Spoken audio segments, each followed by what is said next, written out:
I have seen some Christians, probably really genuinely, post comments saying that no, they don't want me to suffer eternally. They don't want me to burn in hell. They can't even imagine that other Christians would feel like that. Now,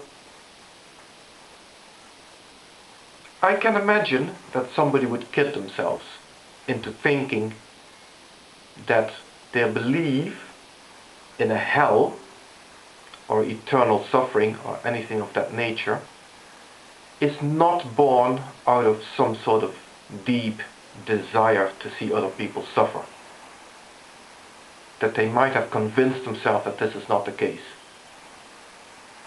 Even though I think that such people would be lying to themselves.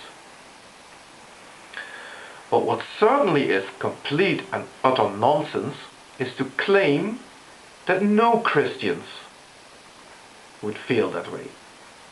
You only need to go to certain channels of self-proclaimed Christians and to trawl through the comment sections of a number of atheist videos to see that there are plenty of people there who are clearly ejaculating into their pants while they're posting videos or comments threatening other people with exactly that. Hellfire and damnation. They're having such fun posting that. They are clearly enjoying themselves. There's no point in denying that. The evidence is there. Go look at the videos. Go look at the comments. You'll see them. Plain as day. But I am starting to think that there might be something to what Phil was saying, Phil Hellenes. He made the observation that in his opinion, people who made certain claims couldn't possibly believe in them. And I think a claim like believing in eternal damnation, eternal suffering, eternal punishment, anything of that nature, a thinking person cannot seriously believe in that. It makes no sense. It's either that, or, if I'm a lot less charitable, they are just not smart enough to understand the full implications of what they're believing in, and how preposterous it really is. I'm going to have to assume that there are at least some people who are tempted by Christianity, who are not so sure about it, and who might think that there is some fairness to be had in the concept of eternal suffering, eternal damnation, hell, or anything like that. I'll explain to you why there cannot be anything fair about it. There are three reasons for that.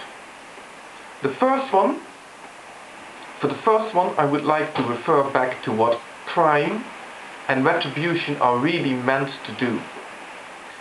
Retribution should be the option of a person, the ability or the making it possible for a person to somehow pay back the debt that they've incurred by doing wrong. That is what, in any civilized society, the penal system is based on. You commit a crime and you are forced to make amends, to try by your actions to make things better. Community service, for example, is a good example of this.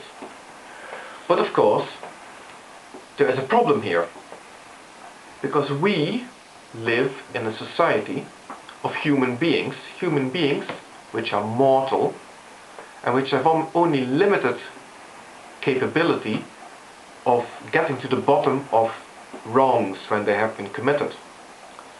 So we have the problem that people sometimes get away with it. We have the problem also that sometimes people are damaged to the point where they can't be repaired. So we often have situations where that's psychological damage, right? And people are killed sometimes even. So we get into situations where retribution cannot be made. It's impossible. And then the only thing that society has left, sad as it is to punish the criminal, in the hope that that will deter them, deter others like him or her to commit similar crimes. But now, let's look at this in the context of eternity and life after death. And suddenly, a lot of the objections or a lot of the problems with retribution have disappeared. Nobody is dying. Everybody will still be there after death.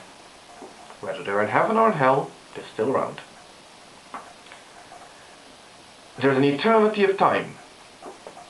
So in other words, somebody should always be able, no matter how long it takes, to repay that debt that they've incurred by doing wrong. No matter how evil, how heinous the crime is. All the objections that in real life stop people from paying retribution have gone. Now let's look at eternal damnation, or eternal suffering, eternal punishment of any kind. And suddenly start realizing what the problem is with that. In a position where it is now possible to pay retribution, that possibility is again taken away. Why? What's the point?